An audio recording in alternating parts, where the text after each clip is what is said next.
And welcome back to another Tortured Man podcast, another episode of the Mancast. Ed and Chad coming back at you for episode 6. Welcome back in. Get ready for the ride.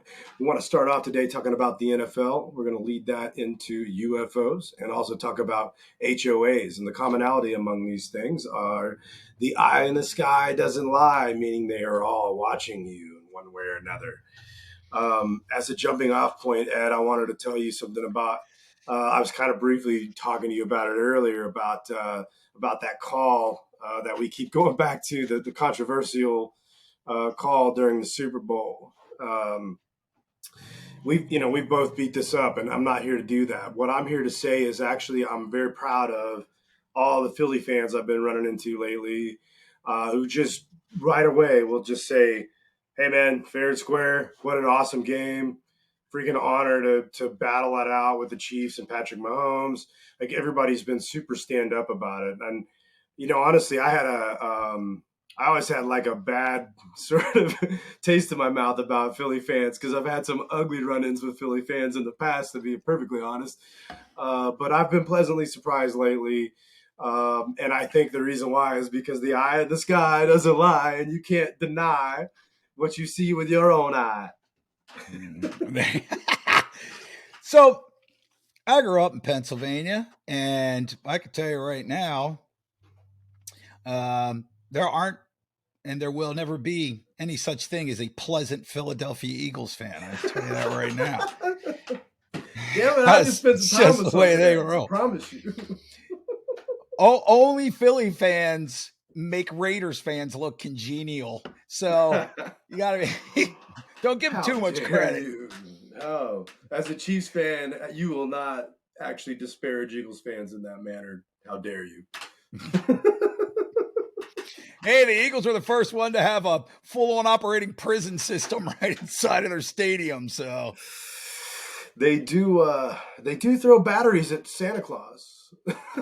They did do that. Of throwing things. Right. I mean, how horrible do you have to be? It's friggin' Santa Claus. But to be fair, only in Philadelphia would Santa Claus jump onto the field drunk as hell and stumble all over the place. So that's why they threw batteries at him. He deserved it. That's perfect. Moron. I love it. Merry Christmas, Philly. That's some brotherly love if I ever saw it.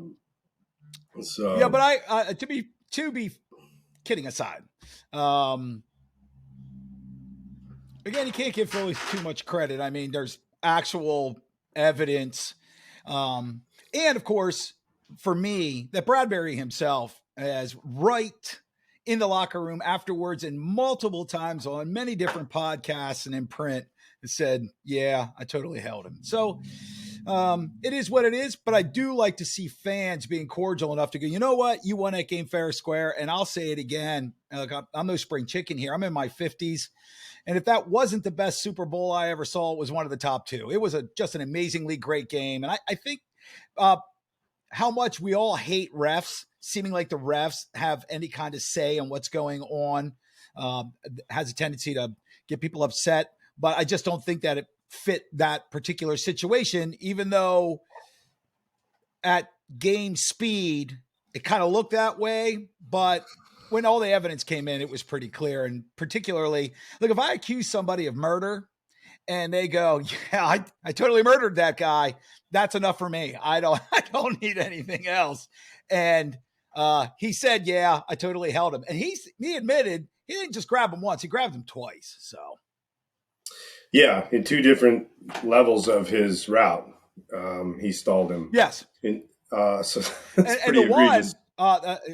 Yeah, so it is what it is. And again, when we went over that game to begin with, one of the things, I mean, there was a catch and fumble that was returned for a touchdown for the Chiefs that was discounted, and it was a terrible call. In the 3rd and 14, that kept the Eagles in the game going into the fourth quarter. That was not a catch. That was totally a terrible call there too.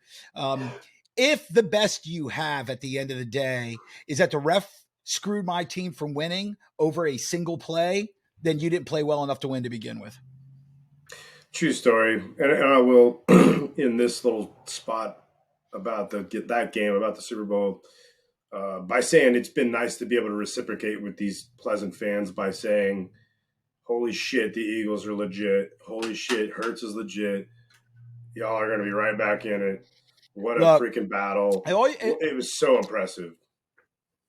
and you look at the NFC overall, it's the Eagles and the Niners and everybody else. And the Niners, since we're talking about football, this offseason, the Niners already took a top 5 defense and made it precipitously better. And they signed George Kittle long term on the offensive side.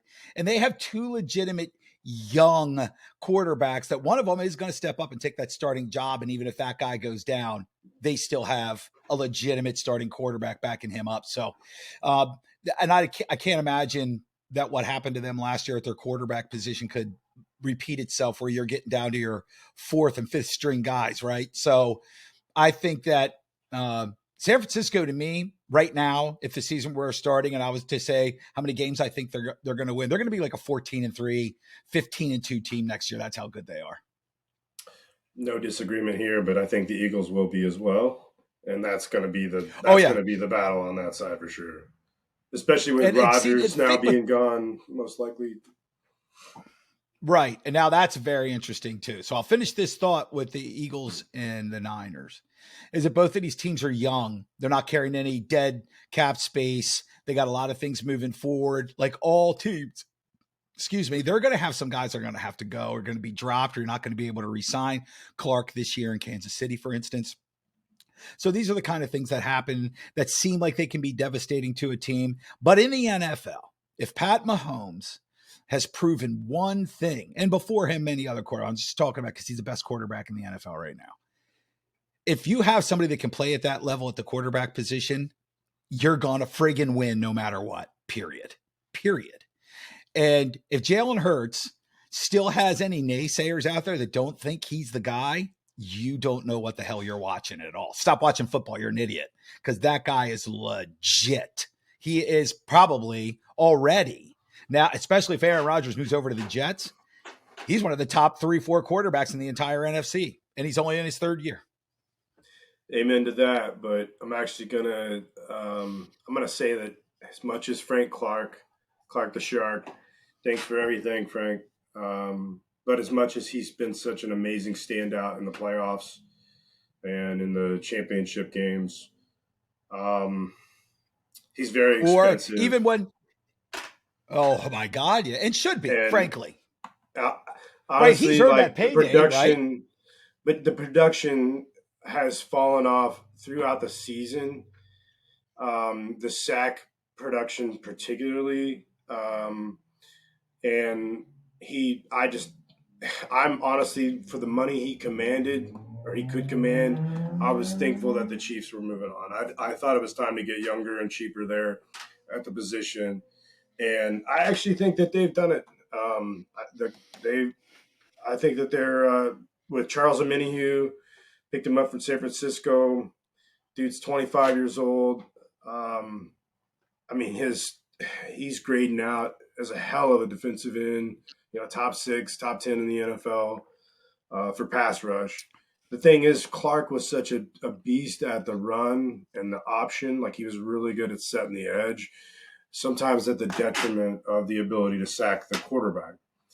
And I think that the Chiefs and Spags in general would like to get more into, heavy pass rush. Granted, setting the edge is really important, especially in this league with the running quarterbacks and so forth. But Frank Clark had a tendency to take games off, in my opinion, and then would really show out in the big games, or in a contract season, particularly, right? So he's definitely making business decisions, and I get that at his age, but so be it. Well, then go do that somewhere else. The Chiefs are, in order to keep this thing a running, we have to keep getting younger, because we've kicked the can. We're kicking the can down the road on Mahomes, and eventually, like, Kelsey's not going to be there, and like at some point, the piper gets paid. So we're trying to freaking make hay right now. That's all. Belichick set the model in New England that you keep your core players the best you can, particularly at the quarterback, and you just keep redefining yourself, and doing the things that you need to do. And they every year they were jettisoning people that everybody thought, well, New England's done next year, and it never happened. And Andy Reid right now is probably his relationship with his GM and the front office, and they're all on the same page, which makes a great organization.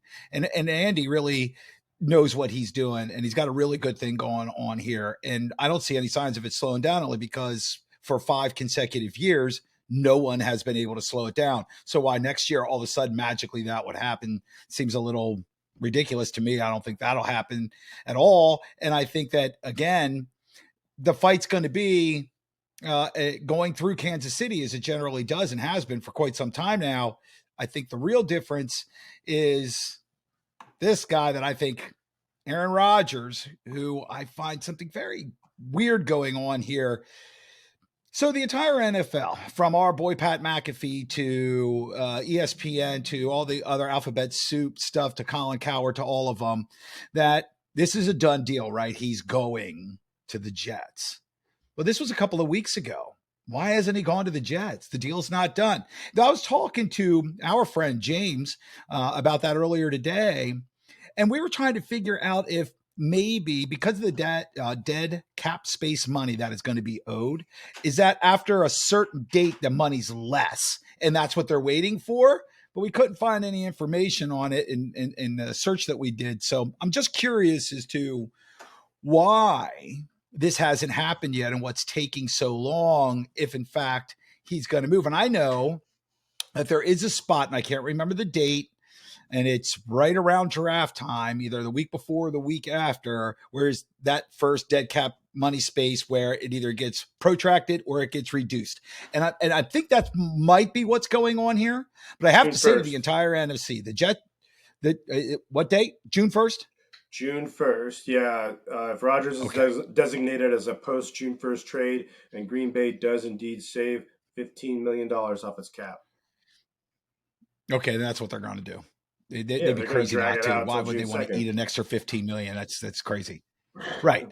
So, and I don't think now, that Rodgers is Aaron, be mad I think about Aaron's going to get, I think Rodgers is going to get, he's probably not going to like the compensation they're going to accept either. It's probably only going to be, I wouldn't give more than a first round draft pick and some other ancillary picks or maybe a couple of players, only because Aaron Rodgers is 38 years old.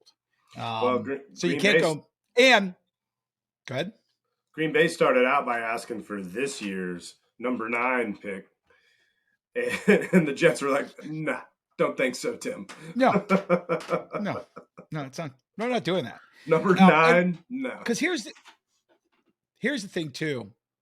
Aaron's been pretty clear, I think. I don't think there's going to be a huge renegotiating on their contract.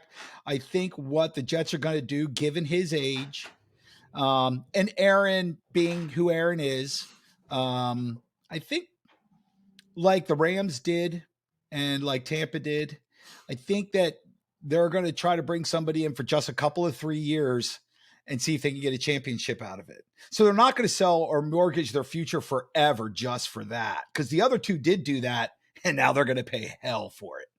And I don't think the Jets are going to do that because they have an extremely young team. They got a top 5 or 6 defense in the AFC, and they have a great offense if they actually had anything coming close to being a caliber quarterback. True story. If I may add some additional information about my Chiefs, coming over from your newly, I guess, found fandom for the Jacksonville Jaguars, since you moved down right next door. So, and since before you get to your Chiefs, since the team you've been a fan of for your entire life since you were a baby actually has left the planet. They've actually that's right. They no longer exist. Disintegrated. So that's why you're the Washington Redskins no longer exist. Yep, you're completely allowed to jump ship, and because the ship's no longer there. And so I am no fan of the cunt Manders. So with that, and I hate Daniel Snyder. So. And I moved, by the way, 800 miles. Yes, yeah. I mean, you might as well do what you're doing. I mean, you made the right decision, obviously. So yeah. But anyway, from the Jacksonville Jaguars comes a young man of 25 years of age, Jawan Taylor, right tackle, very versatile guy, can also play left tackle. We're going to need him because we just sent Orlando Brown to Cincinnati. Um, Chiefs are probably going to try to find a left tackle in the draft, I would imagine, and maybe put Jawan Taylor at the left for a while. But the difference between Jawan Taylor and Orlando Brown Jr. is Brown Jr. was really good against the run, pretty good against the pass, but kind of lackluster. He's slow, super slow, and got beat a lot. Um, that's not the thing with Jawan Taylor. He's fast, and he's actually a much better pass protector. He's younger, he's cheaper than what Orlando Brown was holding out for. Orlando Brown was kind of being a butthead with the negotiations. So I'm actually happy with this swap. And the difference between this guy and Orlando Brown is between Taylor and Orlando Brown is that uh, Brown simply would refuse to play right. Like if you needed him to play right, he's like, I'm not playing right. And it's all about the money, obviously, but he's just like, I'm just not doing that. So I think the Chiefs like guys who are versatile and who will do what's asked of them. And I think they got a guy that can do that for them. So I'm pretty stoked about that move. Well, again, I mean, it's one of those things. You're letting go of an All Pro, and you're bringing in somebody who probably will get to that level, and that's what Andy Reid does. That's we were just saying about that with Bill Belichick's kind of shit he did all the time. I'm going to bring this guy over from this roster, who always seemed like a good player, and now I'm going to turn him into a better player. And that's what makes the great teams tick constantly and keep moving. I think it'll be a little different in the AFC. If Rodgers ends up with the Jets, I think it's going to be very interesting because the AFC is so loaded right now. You're bringing the best quarterback from the NFC over to the AFC. So now you have Allen and you have Lamar Jackson, of course, Pat Mahomes, who is the cream of the crop. You got Justin Herbert. Now you got Deshaun Watson down at Cleveland, and now with the whole off season and a full training camp. I mean, let's face it, that guy is unbelievable. He didn't forget how to play football through his troubles, and now you're bringing Aaron Rodgers in. Good lord, They also that's going to be got stacked. And I forgot shit. I forgot Joe Burrow, for God's sake, Jesus. well, and the Jets just picked up one of the Chiefs' fairly standout wide receivers in McCole Hardman. So they just brought McCole over there. So the Jets are definitely trying to go all in, trying to make a run for it, and I definitely think they could. Speaking of the Chiefs, though, back again with the defense, it looks like the Chiefs have been really focused on defense. We brought Drew Tranquil over, safety, or I'm sorry, linebacker out of the Chargers, over from the Chargers. Kid's a stud, young, 27, hell of a pass rusher. That's going to be fantastic for us. Our linebacking core is killer now. We lost Juan Thornhill, but we've picked up Mike Edwards from Tampa Bay to replace him, so that's a pretty nice swap. Guys like Nick Allegretti and Blake Bell, who have been good standout players for us, have decided to come back on one-year deals. Drew Tranquil, also who came over from the Chargers, is in on a one-year deal. We've been able to get a ton of guys in on one-year deals just because they like the fact that we can make a run at it. But I would say, other than that, one of the big moves, besides McCole Hardman leaving, and another big question now that's been left open, is Juju Smith-Schuster just got a nice contract to go over to New England for 3 years. And so our two basically top receivers behind Kadarius Toney are gone now. And so the big question now is, what are they going to do? And a lot of the trade rumors are about DeAndre Hopkins.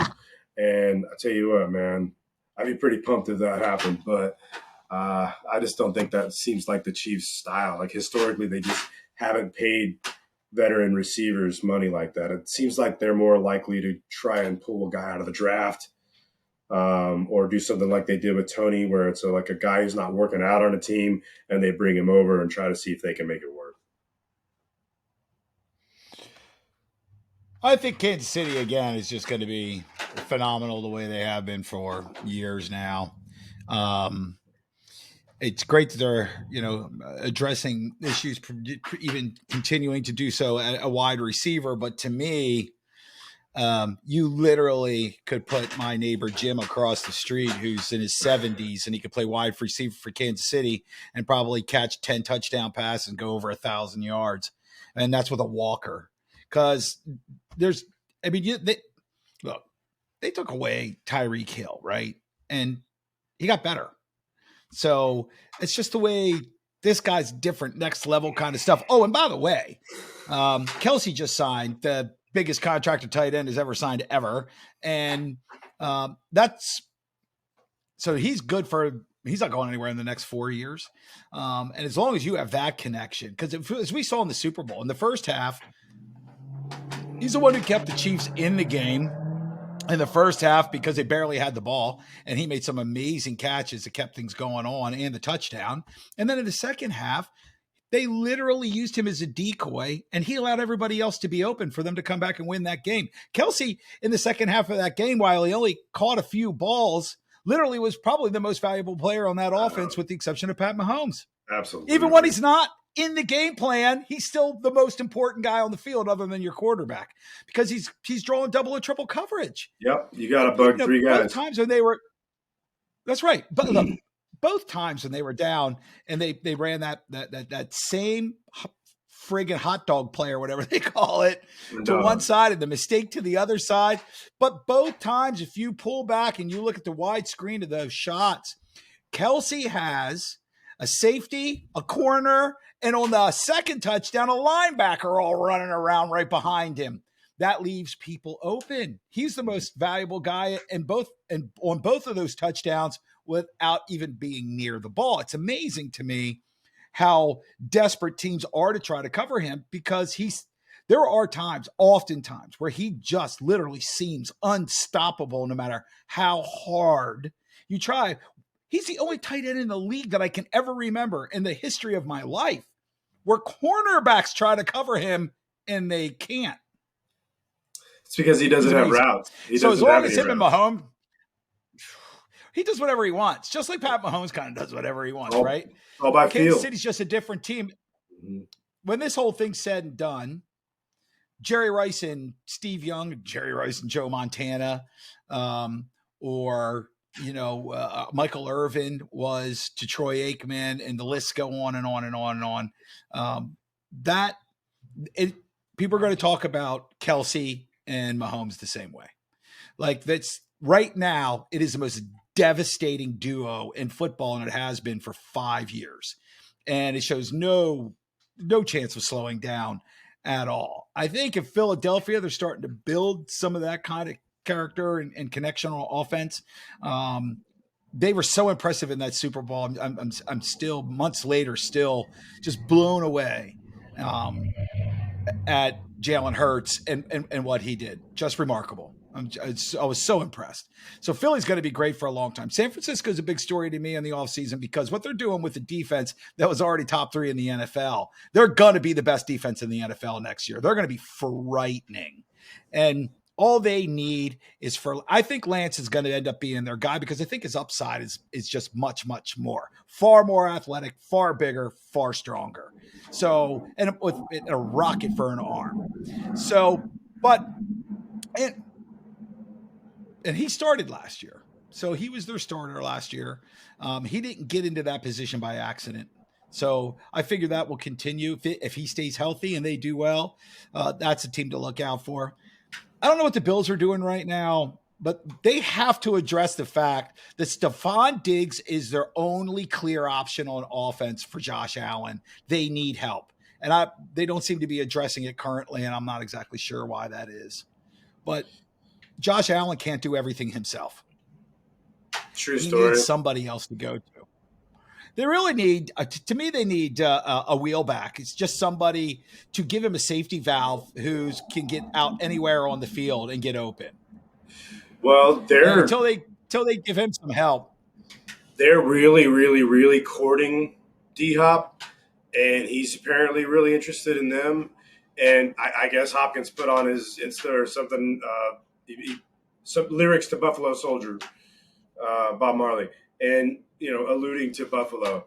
honestly, that would be ridiculous. If you Stephon Diggs and DeAndre Hopkins, damn it. Now, right. See now, and I think Knox is a right now a middle of the road kind of tight end, but he has real upside too. He's a young player.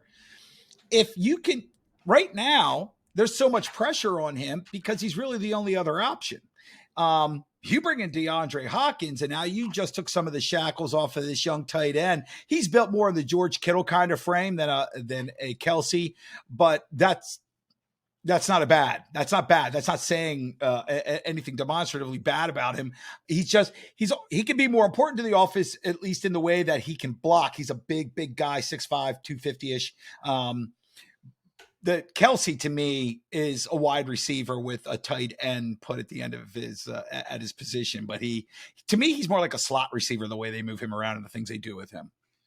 Let's because you're a former Redskins fan and from that same division. No, time out. I am a Redskin fan for always and forever. The Redskins no longer exist in the NFL. Right, which means you can't be a fan anymore. Sorry. So well, anyway. I can be a fan of everything. All my memories of my fandom. I'll go sing our "Hail to the Redskins" song with my boys when I go home, and we'll cry into our beers.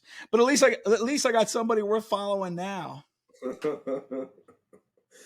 Yeah. So it's speaking of that, and in your decades of following that conference and that division particularly, I would like to use this as a way to segue back to the Chiefs real quick, because there was something in our Super Bowl response episode where you asked about Isaiah Pacheco, and I'm going to use this as an opportunity to just swing into him real quick before we move on from the NFL. But I want to, as a jumping off point, I want to use a guy named who unfortunately looked incredibly promising, who was the exact opposite of Isaiah Pacheco, who was drafted incredibly early and everybody thought was going to absolutely just rule the world as far as running backs are concerned. And his name is Ezekiel Elliott. And the man is a fucking turd at this point. Excuse my language, but he is done for. And Dallas is moving on. And they actually just took one of the Chiefs' backups in Ronald Jones to replace this guy. Yeah, Zeke's done. He has. This is the problem they have in Dallas is that Jerry Jones rewards guys at the wrong time in their career with massive contracts. They rewarded Ezekiel Elliott the year after the decline started. You don't give a guy number one running back kind of money when he was already starting to decline. It has been clear in Dallas for a couple of years that Pollard is clearly the better option than Ezekiel Elliott, yet they kept shoehorning him into games and he was hurting them, not helping them. Zeke was great for 4 or 5 years, but that was it. And that's normal for an NFL running back these days. They did the same thing with Dak Prescott. They rewarded him with a massive contract when he is still yet to actually do anything. He's won nothing. In his entire career, after 7 years or 8 years, he won one playoff game against a Tampa Bay team with a losing record because their stinky, crappy friggin' division couldn't produce anybody that could win more than frigging 8 games. Yeah. Tampa Bay had no business being in the playoffs last year. And that showed. And then Zeke had a great game against a team that was massively overmatched. And then the very next week when they had to play a real team, they got smoked because that's who the Dallas Cowboys are. They're always the bridesmaid. They're never the bride. They look pretty and they look good in the bridesmaid dress, but that's all they are. They never get into the wedding dress. And it's because Jerry Jones falls in love with players that he won't give up on, even though they haven't earned anything yet. And that's a horrible way to run your franchise. And his son, Steve, is the guy who should actually be running the show now. And Jerry won't get out of the way. Shocker. Well, I tell you what, I feel like Zeke was a lot to do with his success was a lot to do with an incredible O-line, much like Emmitt Smith. And, it's not to say, I saw Zeke shake some guys out of their jocks and make some really incredible runs and blow some guys up with his shoulder. So don't get me wrong. I'm not taking everything away from him, but he was a little overhyped the whole time, in my opinion. So Well, at the front end of everything, though, with the Cowboys, the way the whole thing came together, I mean, Zeke and Dak came in at roughly the same time. mm-hmm. Zeke, for the first few years, allowed Dak to look a lot better than he was because he took a lot of pressure off of him. That's a good point. And then so everybody became convinced that Dak Prescott was a much, much, much better quarterback than he actually was. Anybody who thinks that Dak Prescott is one of the top quarterbacks in the NFL doesn't know shit about football. He's just not. Well, he's a great guy. How many times have you heard me say he's one of the best guys you'll ever probably meet? I wish he would marry one of my daughters, right? But he's not going to win you a Super Bowl championship any more than Tony Romo is going to win you a Super Bowl championship. That's not the caliber of player that they are. They're not. And Jerry Jones refuses to accept that. You just made me realize something about Zeke, too. Like, you're right. After a couple of years, once Dak was exposed, that was detrimental to Zeke. That's right. Yeah, I didn't actually figure that in. So good point.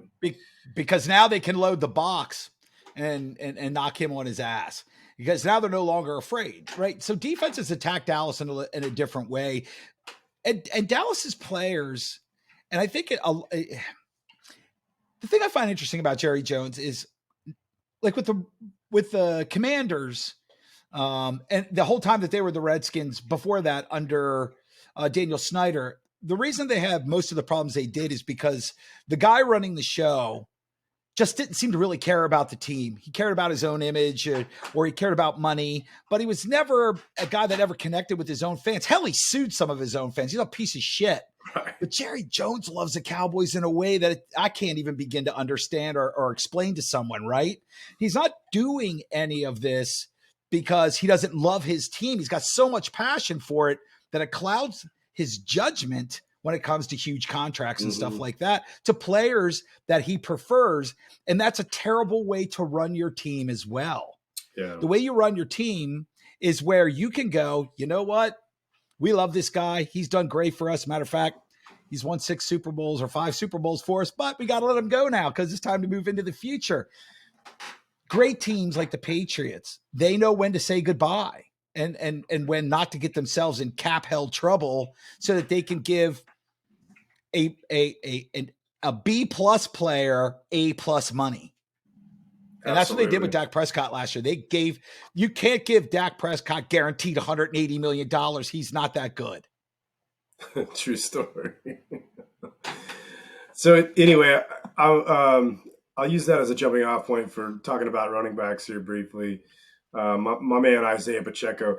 If anybody is watching who happened to watch episode 1 where we talk about the Super Bowl hangover and we address the things that took place in the Super Bowl.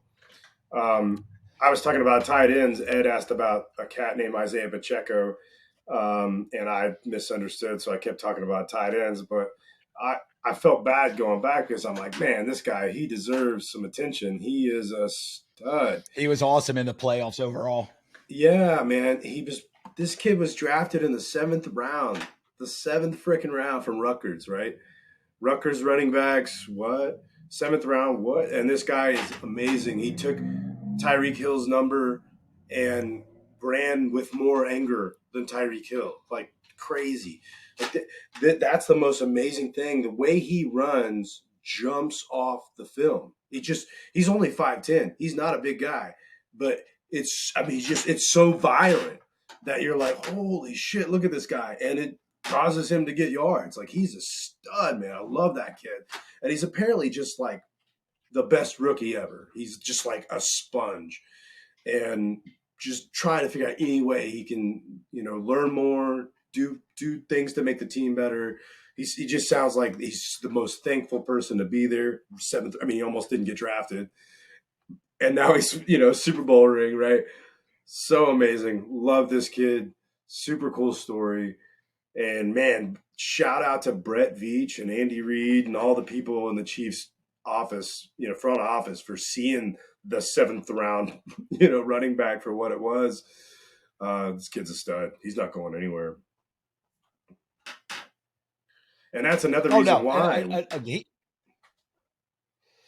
well, the thing that I find interesting about the powerhouse, otherwise known as Rutgers, and the thing that you can say about them that everybody can understand and understand just what a powerhouse is, this a football team at the college level they are. Rutgers is absolutely the best football team at Rutgers.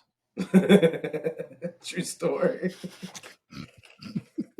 They are absolutely they are, and I think along with that and like $2 you could get coffee, and then that'd be about it. Um, Well, you want to know something? Rutgers Actually, is uh, I mean, Rutgers is one of those teams that they're they're they're, they're never going like going to the Big Ten was a boon for them financially, but Rutgers will never ever ever ever, and I mean ever, win a Big Ten championship. I that's mean, fair. the worst Ohio State, Penn State, or Michigan team or Wisconsin team you ever saw would still smash Rutgers by about 40 points. True story. So But they do occasionally come up with some stud players that end up in the NFL and do good things. And this Pachenko kid is going to be one of them. oh, dude, that's the thing. It's such a beautiful thing because the idea is always getting cheaper and younger. You can't get any cheaper than seventh round, other than undrafted and younger. Just drafted him, absolute show out. The Chiefs don't have to worry about running backs. Uh, the only guy I'm concerned in that group about bringing back is Jarek McKinnon, Jet, because he's a bad mofo and he's a vet. But he's like a 9 or 10 year vet, so he's probably on his last contract, as a running back. So he's probably going to want substantial pay. But the reason why he's still around and still a free agent and hasn't left is because I fundamentally predict that the Chiefs are bringing back Jarek McKinnon. He's too valuable, way too valuable. Well, when you're that good, oftentimes you can keep players that aren't, say, Pro Bowl superstar kind of players. They'll oftentimes are willing to accept, a little bit less because he's not going to go out and sign some amazing guaranteed contract, especially at running back. But he knows that he's going to be in the Super Bowl run. So why not just take a little bit less money? Because what a lot of people don't take into consideration in Kansas City, if he is a part of the whole thing, he's a well liked player. There are the money that he might, let's put it this way. He'll take a little less to stay in Kansas City, but he'll make more on the back end because Kansas City wins than to take a bigger contract for a team that's not even going to make the playoffs, because that back end money to do commercials for dealerships in the Kansas City market or to push his own products Yeah. that he may be working on, being on a team that wins Super Bowl championships, that helps spurs all that stuff along a whole lot faster. So the backside money could easily wipe out any money he loses by staying. So smart players know that is the case, and oftentimes that's the reason they stay. Well, from my observations, that seems to be how he plays things. Like he's a smart cat and he plays the long ball. And nobody other than like super football nerds, nobody really heard of Jarek McKinnon until he was a Chief. You know what I mean? The Jet. So he's smart. He knows. He's like, I'll take a couple bucks less today to cash in later tomorrow when I'm not out there banging. And I can just make appearances around the Chiefs as a 2-time ring wearer or something, right? Right. Well, here's the thing. If you're McKinnon, and again, we're talking about a contract, we're talking about taking less money to stay with Kansas City. But what you just said there is exactly my point. People now know who he is because he plays with Kansas City and he's on national television literally every week. And if you go and you play for the Indianapolis Colts, you're going to be in the Colts market. You're going to be in the market against the team that they're playing that week. But how many times are the Colts going to get the Sunday night game or the Monday night game? Maybe twice a year, not every week. It's a huge difference because there are really great players on the Indianapolis Colts. And most people right now who are listening to this, if I said, name me 5 great Colts right now that you would want on your team, you probably couldn't name 5 of them because you probably never even saw them play last year. But you can't miss the Chiefs because they're there all the time. And so for players with a brain in their head, they know that the back end money can beat the upfront money if you play your cards right. So if I was that player, I'm a starter, I'm a B plus player, I'm not an A player. But my back end money could literally triple my front end money. That's the really smart play right there. Right. Plus, you want those guys on your team. Smart players. You always want smart players. Smart players are always, or most times, better than the guy with all the talent. Because if you don't know how to use that talent, it's worthless. Amen. So I guess we here. I'll say this before we transition, folks. If you're watching this right now and you're wondering if we're going to start talking about the draft, we both have thoughts about the draft and about what's coming. But we are going to save that for its own special episode where we just talk about the draft and sort of our little draft boards, predictions we'll make. So we're going to get there soon because April is soon upon us. But we're going to leave, I think, unless you have another thing to add, Ed, we'll probably just move on from the NFL here since we spent a good 40 minutes on it. It's sports, and even in my 50s, I have more testosterone than I need, and I'll talk about the NFL all goddamn day. So if we don't move on, we never will. So right, fair enough. So well said. All right, so the next segment here is UFOs, Ed, and you sent me something earlier this week, a story. It just seems like every week there's a new story about the government admitting there are UFOs, admitting, yes, alluding to at least that there are UFOs, putting it more and more in your head. And there's several different conspiracies about this. One of them is just simply, if we keep you busy with that story, you don't pay attention to this story, right? Which there's plenty of credence to that. We know the government is super busy with that. Another idea is that if we can keep you in fear of UFOs, we can pump more money into the defense state, into the space program, SpaceX, the Space Force, the whole deal, right? Defense industry. Those are all plausible theories. Just for the record, I have to say this. Space Force makes me laugh every time I hear somebody say it's like it's out of Dragon Ball Z or Space something. Force. Space Force. It's so dumb. All right, you're not wrong. Jesus. So last week when I was sending you that stuff, did you see the other? And I forgot to send you this story now, and they have repeated this multiple times this week through multiple different sources that the Space Force program and the guy who heads it up says that they now believe that maybe there is a mothership hiding in our solar system, and they're probing the Earth. Yeah. Really? Fantastic. Seems... You know what it is? If there is a spaceship out there, and this is exactly what they're doing, this is my thought. They're sitting there and they're looking and they're going, you know what? A lot of the people down there are pretty cool. But the only thing that I can ascertain is they're complete fucking morons because of the people that they chose to lead them. So we don't want to actually go there. We just probe them. In your butt. They just probe you in your butt. That's right. They're just going to probe your anal cavity, looking for signs of a brain, because we don't have none between our ears. So I've been a consummate believer in UFOs forever. Like ever since I can remember, I'm like, there's no way they're not a thing. They have to be real. There's no way we're the only creatures alive in the cosmos. There has to be other intelligent life form out there, right? So I've gone my whole life believing this, and all of a sudden now I feel myself being more skeptical of UFOs than I've ever been in my life. And that's simply because I don't believe it or trust the government for lots of good reasons. We've shared plenty before, and I'll continue to share them the rest of my life, the reasons why, right? But I don't fucking trust the government, and if they're telling me there's aliens, maybe there's not. They probably don't exist now, right? If it was pitch black outside and a politician went on TV and said, it's pitch black outside right now, I'd be like, sun must be shining. I'd be There's like, no other explanation. they'd be like, no, Chad, you just have your sunglasses on. And I'd be like, no, you're full of shit.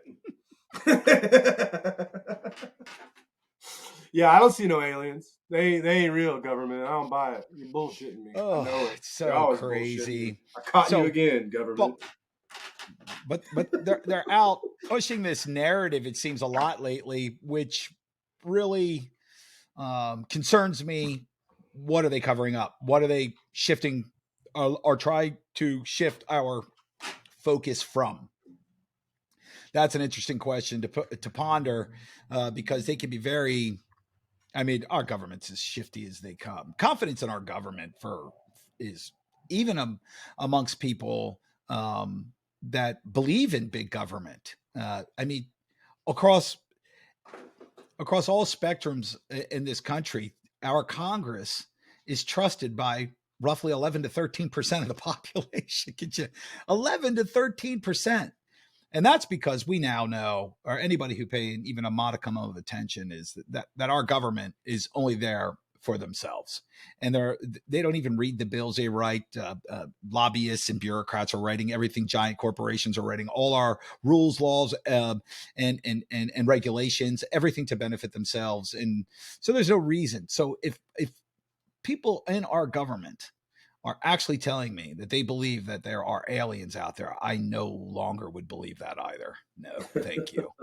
It definitely makes it Nope. hard to believe, right? It's like you've been trying to tell me they didn't exist all this time, and all of a sudden, magically, it's like, oh, they exist.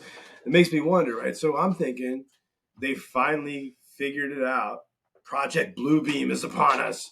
They figured out the True. technology to broadcast these beams into the sky to make us think that it's the second coming or that the aliens are here and whip us all into shape. Here we go, baby.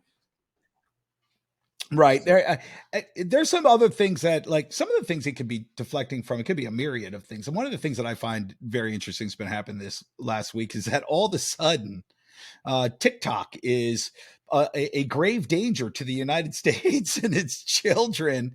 Literally everything that they are doing and saying about TikTok is an absurd lie. All of it. It's so provably false and so ridiculous that they're even doing this. I don't even know where to begin on stupid shit like that. Let It me help is you. absolute garbage that TikTok poses a problem. I got plenty of spots to begin. Here's the thing: Oh the my government's been God. spying on us forever, and we know it. Ever. Edward Snowden That's proved. why they hate TikTok. Edward Snowden proved that they did it, NSA, baby. and then all we're doing is saying, "Well, wait a minute, y'all can't do it too." I mean, because Edward Snowden proved that we weren't just spying on our own citizens; we're spying on everybody else's citizens too, right? So the same Everyone's thing we're citizens. claiming the Chinese communists are doing, and we're blowing all out of proportion. Is the same shit we've been doing. Talk to Angela Merkel, by the way, who we also. Oh, by the way, here's a fun story. Senator Pat Toomey came to my school one time, Pennsylvania senator, the federal, at the federal level. He's a freaking United States senator.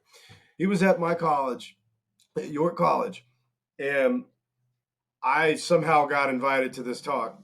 And every time they were having people ask questions at the Q&A session, I kept raising my hand, and I never got called. And I didn't look like I belonged. It was like the Young Republicans Club, and everybody was wearing suits and shit. And I was dressed like I am now. And so they just kept dodging me, dodging me, dodging me. But they decided to take one more question, and for some reason they chose me. And my first question, or my only question, because I didn't get any more, was, Senator Toomey, can you tell me what terrorist plot that we suspected Angela Merkel, the Chancellor of Germany, as being a part of? Because if the only reason we were using the NSA spying program was to track potential terrorists, what was the investigation you opened against Angela Merkel? Oh, questions were ended. He couldn't even answer that. It was Of course not. ridiculous. And he basically said that Germany's doing it, everybody's doing it, basically admitted that everybody's doing it, and then just kind of wrapped it up at that. And it was pissed too, was mad at me. But the whole point is, here you got this guy acknowledging that we're doing it. We all know we're doing it. We've all known it for a long ass time that we're doing it. We all know that, by the way, we meddle in everybody else's elections, but somehow Russia, Russia, Russia. So to me, it's hilarious to watch American citizens get worked up about shit they've been knowing their own government's been doing for ages. Wow. So, Senator Toomey, can I ask you a question? Yes. Go ahead, Ed. What's your question? Why is the United States government ass raping nations all over the earth? Well, because other nations are doing it too, Ed. It's ridiculous.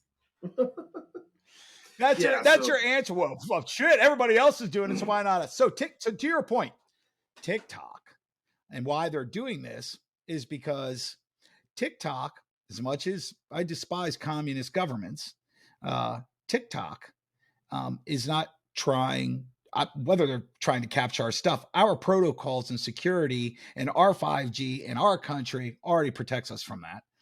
Our government doesn't want TikTok here because TikTok is allowing people to put out news and information that they don't approve of. And they have Instagram and Facebook, which is the same thing now, and Google 100% in bed with them to do whatever they want them to do. That's right. And TikTok doesn't do that. So now you can go out and you can go on TikTok and they don't monitor anything. Like you could go on TikTok and be the most serious active person in the world and make up the most horrible shit about anybody you want. And they'll probably let you run with it because they don't really care. And what's funny is we got a communist-backed country, a communist country, not back, but a communist country. And the things they're saying about them, and they're willing to allow us more freedom than our own government is.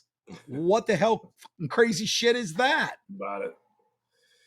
Yeah, so we, speaking of the eye in the sky and the commies that are always watching, the Torture Man podcast, we got a notification from YouTube today that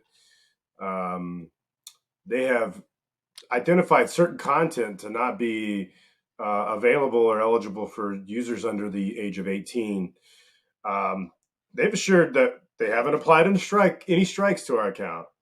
But apparently my little intro that I created, that I was hoping to splice into future episodes that shares like the cuts of people very mildly being tortured because it's like they're all covered. There's nothing bloody or graphic. Something in that apparently triggered the algorithm, and now that content is 18 and above.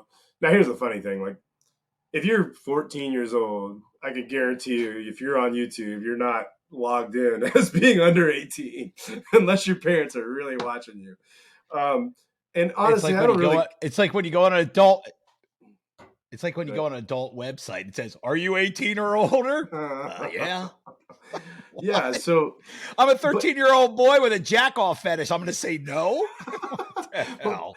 But we're also not targeting audiences of 14, 15. We're not targeting kids either. So like at the same time, so I'm kind of, first I was taken aback. I'm like, so if I add this intro to every one of our videos, they're all going to get flagged, and then that's going to limit our ability to be seen. But then again, I'm like, well, I don't know. Maybe I don't care because this isn't a kid's show, you know? I don't know. We're all brand new at this, folks. If you have any advice for us, leave us a comment. What you should do is just show men in shackles with no torturing going on, and then sheep in a big field, just sheep running around. You know what's hilarious? In that little montage and that little collage of clips that I put in there, the Tortured Man podcast, there is one woman, and that's the one that's up on the rack and like women's prison shoes falling off. And I snuck that in there just as kind of a joke. That's the one they flagged. How did they catch that? I mean, how you're not allowed to torture women, damn it, Ed. Jeez.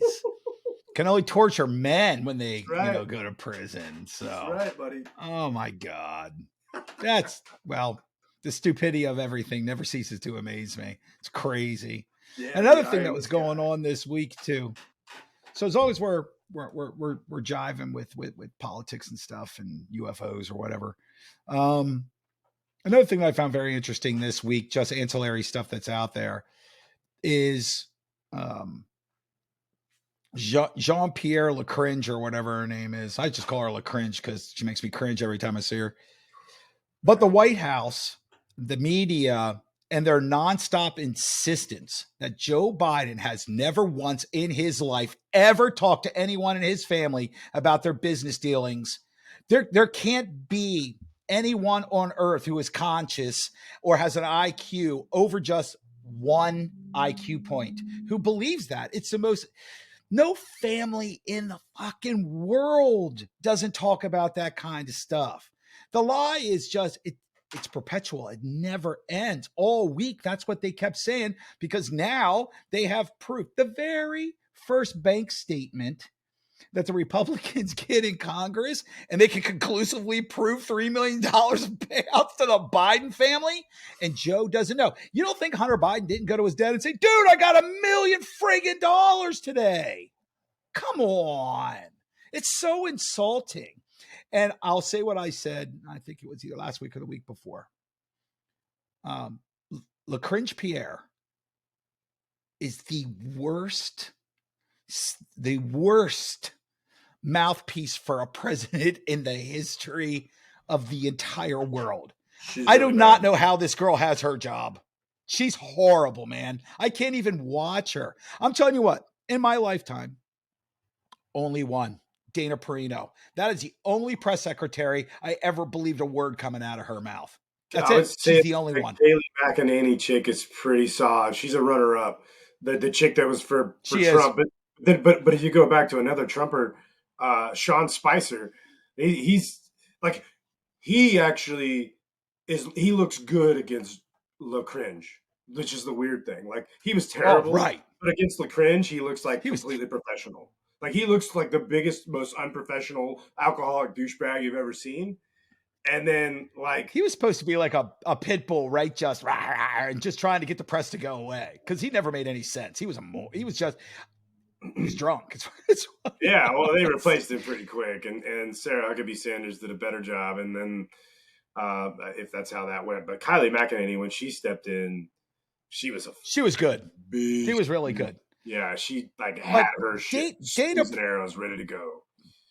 Oh, but Dana Perino managed to keep the press at bay without ever offending anybody or pissing anybody off. And here's the thing too.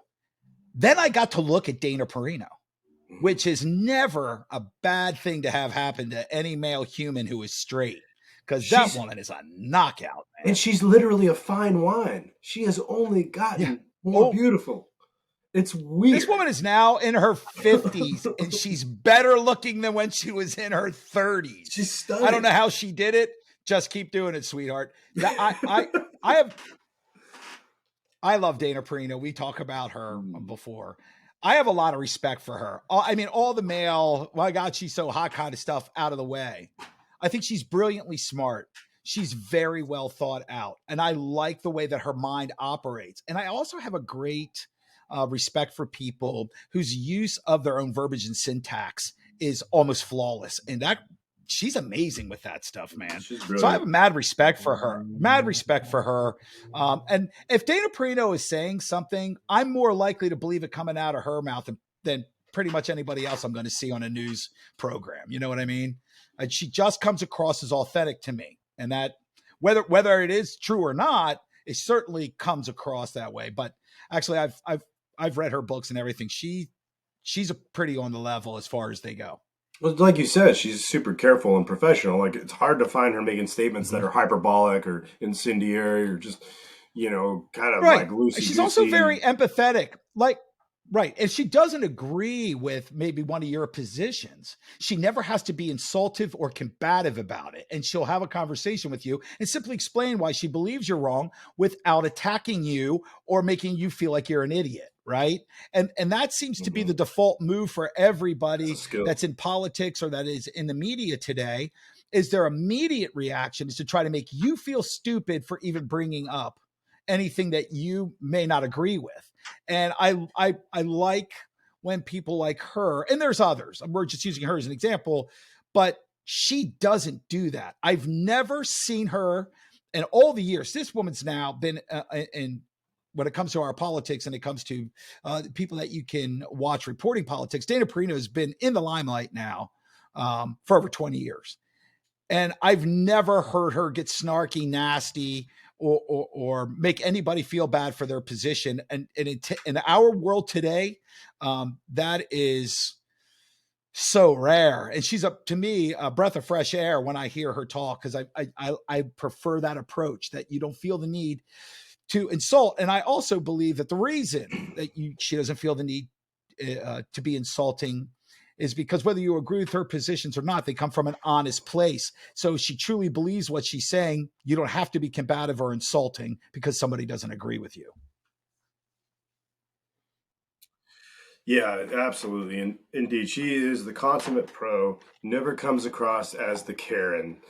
But Now, since we're speaking of okay, go. Karens, I think Oh, that might here be a we good segue, go.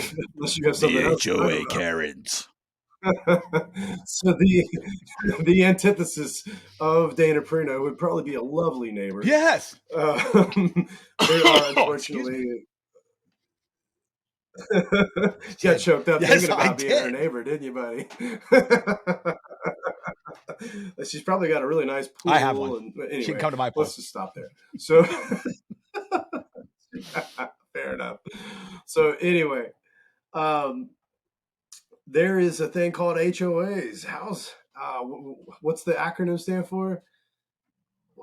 That's hilarious. I can't even think of it because they just called it So HOAs it's my entire life. Homeowners Association. Organizations, Homeowners association, Association. homeowners association. What a doofus.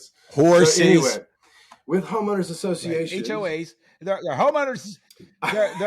They're horny, ornery assholes.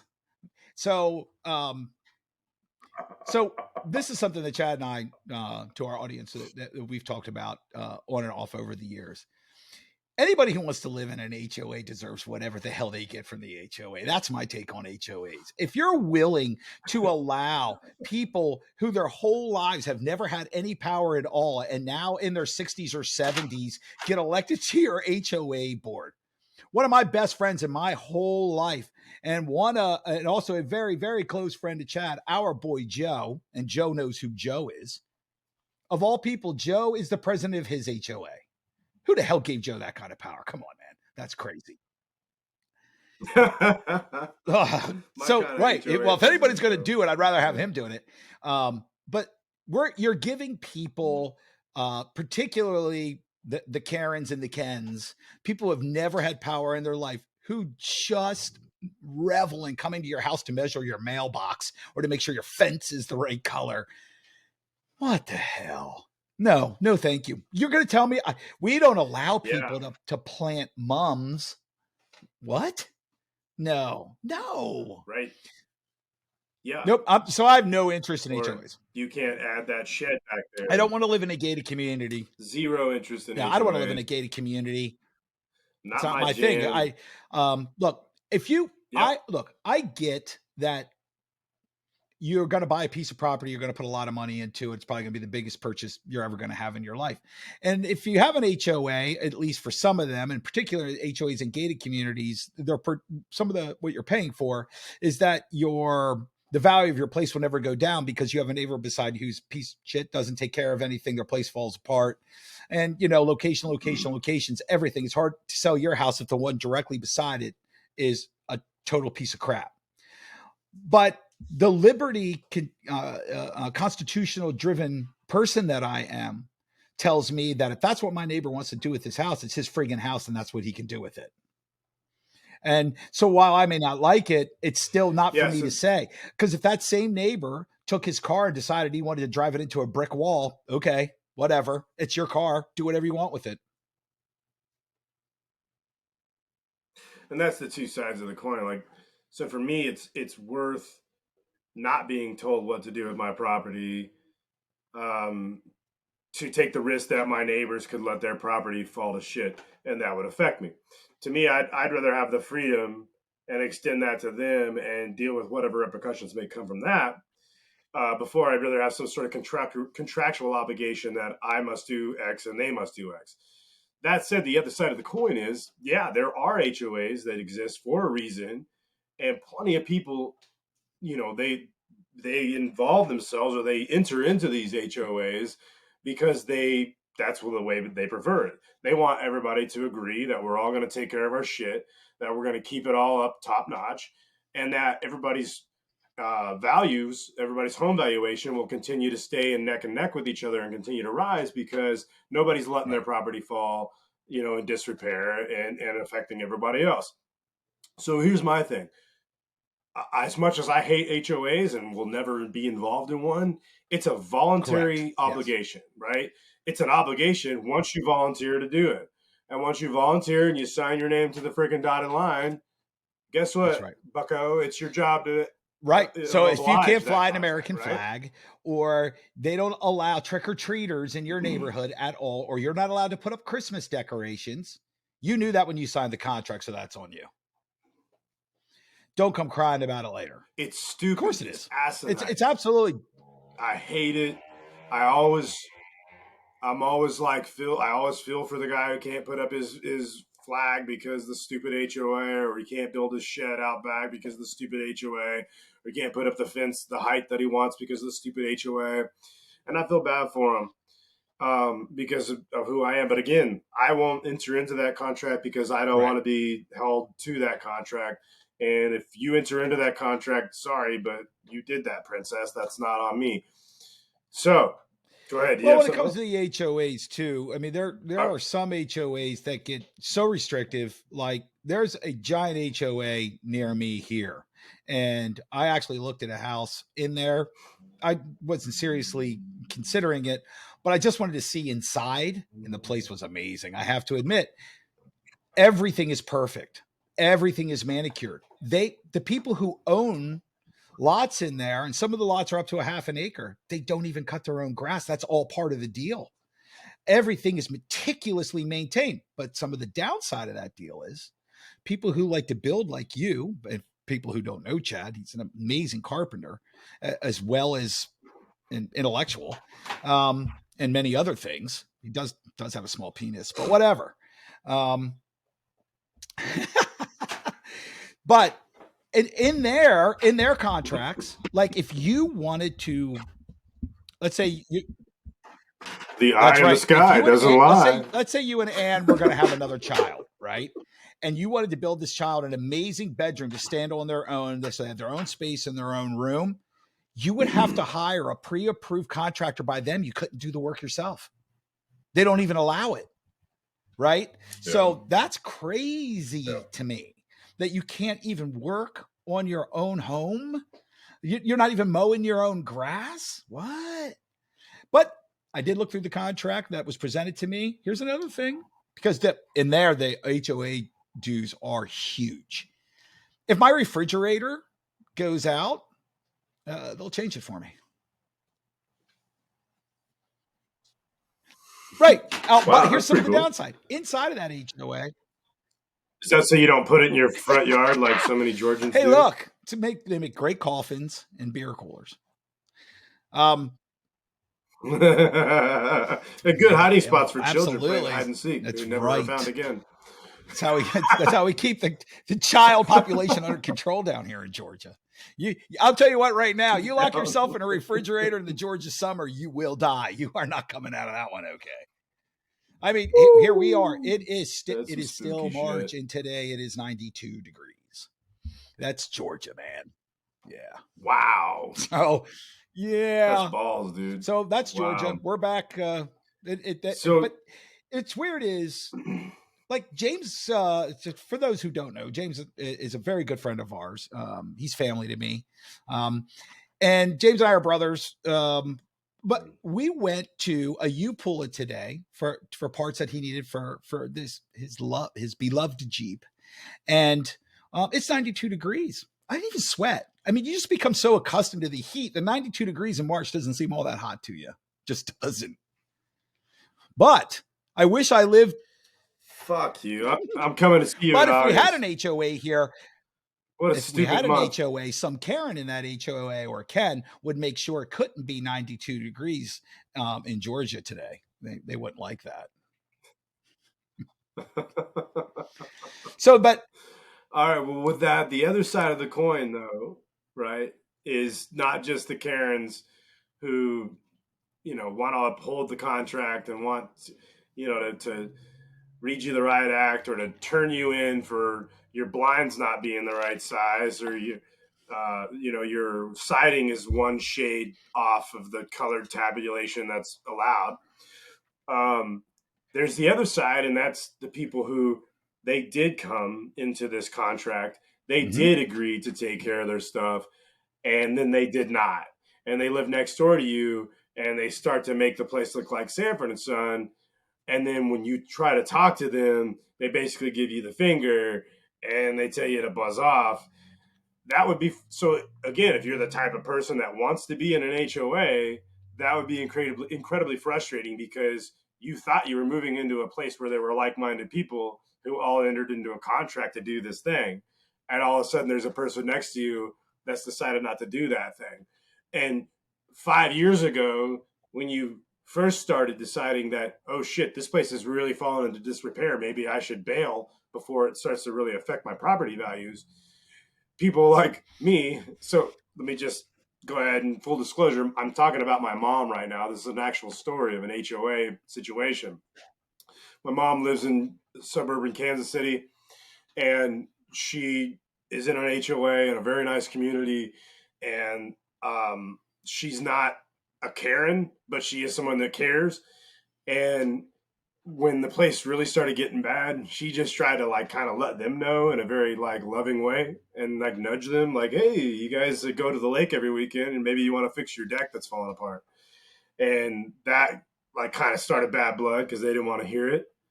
And then, yeah, she did kind of Karen them. She tried to like report them as stuff got worse and worse and worse. And now we're like 7, 8 years later, and the siding is rotting off the side of this $500,000 home, and the deck is completely falling apart. There's no handrails on it or anything. Like they got old. It's ridiculous. And they have another home. These people have money. They have another home at the lake that they're, as soon as they get home from work on Friday, they are off at the lake. They don't give a damn about this house that's deteriorating right before their neighbor's eyes that they all agreed to take care of. Right. So my mom is kind of like at this little like at odds with the neighbor. Right. And that's one thing, and it's kind of one thing in and of itself. My stepdad, he kind of tries to stay out of it. He's just a regular dude. It's just like, I don't want any part of your nonsense. I'm just trying to stay in my lane and like keep my head down and get through this life. And so he does, though. He works at home several days a week and in his home office. Well, his home office looks directly at this house, this deteriorating ass house. And it's rough, especially from his view, because it's like their backyard and it's like the worst. They've let it really fall apart. But again, he's a man. He really doesn't care that much. The problem is they let their dog out all day, and they leave the dog out in the backyard, and it barks and barks and barks, and he's on conference calls and he's trying to concentrate, and this dog is going ballistic. So he's like, what the fuck, man, what am I going to do to make this actually a place where I have the ability to work?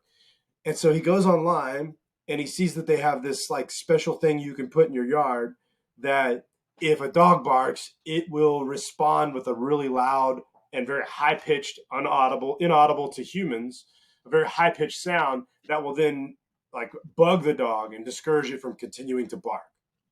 Apparently, it doesn't work, but I'm not he tried it, surprised. right?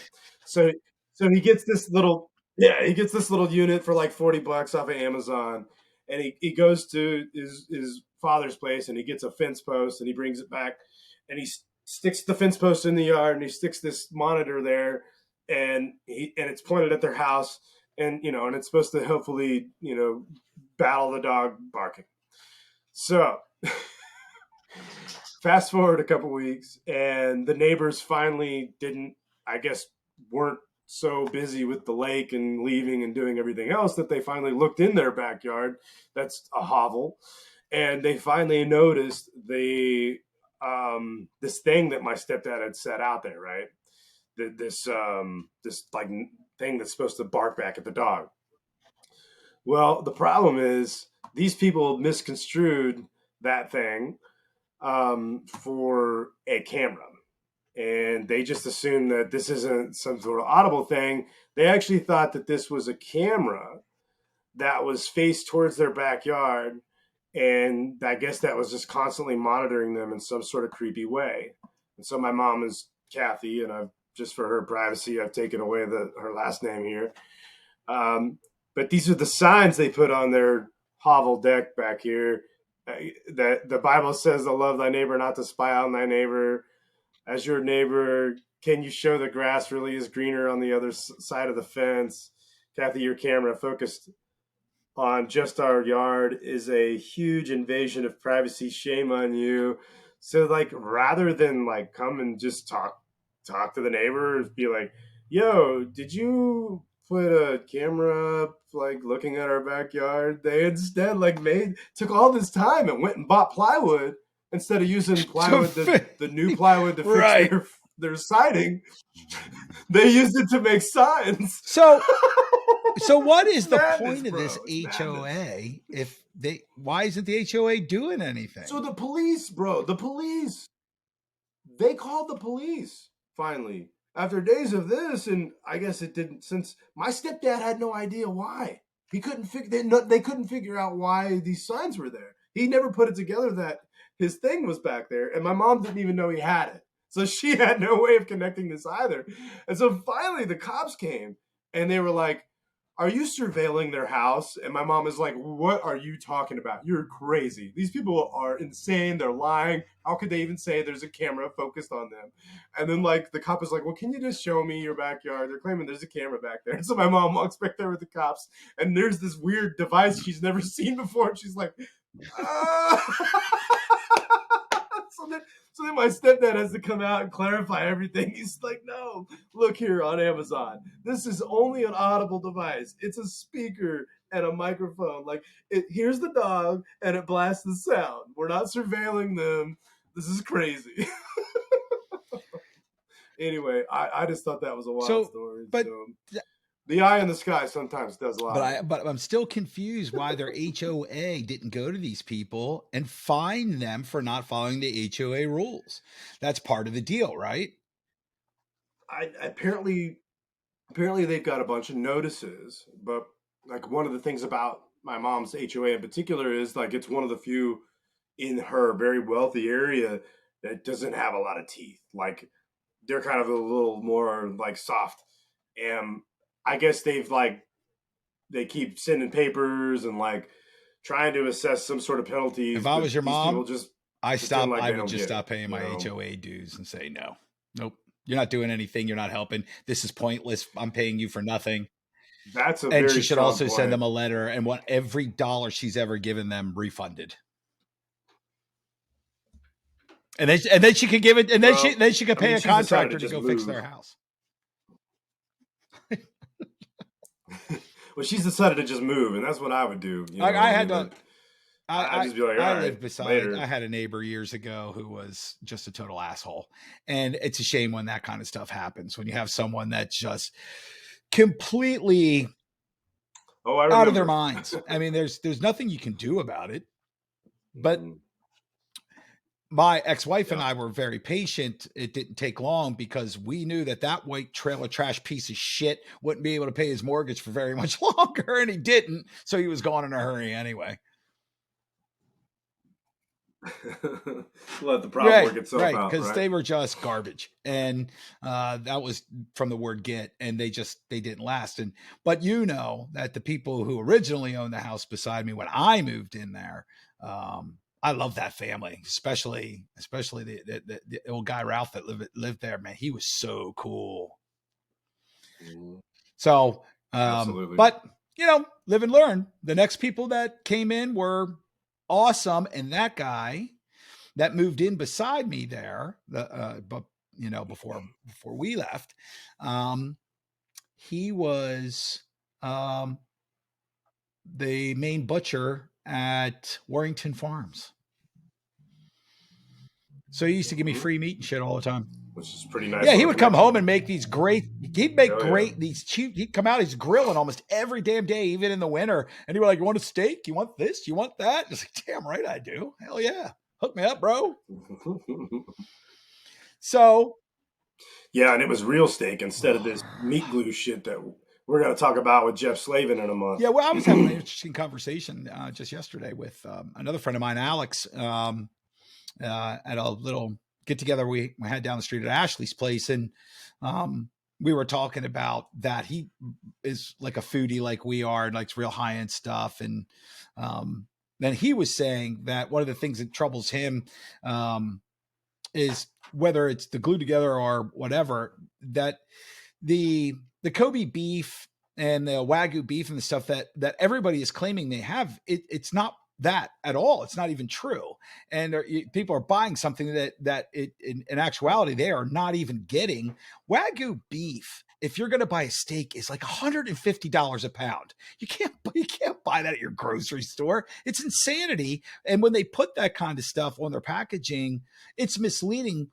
It's one of those things where the regulators go, well, if it's really got 10% Wagyu in it, you can call it that. And it's just dumb. They're selling meat glued mutton as like actual veal, like shit like that, right? Like, and then, I mean, that's not even my jam, but it's just like it's all frankenfood. Anyway, all right, folks, if you're interested in frankenfood, right, big ag, GMOs, Monsanto, and all the bullshit that comes from that, we will be doing a special episode about that next month with our friend Jeff Slavin, an expert in this field. That's going to be fun. I miss Jeff. I haven't seen. Last time I saw Jeff is when he came by and saw me when he was on his way to Arizona a couple of years ago, and I haven't seen him since. So it'll be good to hear from him and talk to him. I'm looking very much forward to that. Everybody should look forward to it because this guy is brilliantly smart. Good luck finding someone who's ever spent time like with Jeff him. Who doesn't. Yeah, everybody loves him. Jeff. Yeah, wonderful. Good dude. Yeah.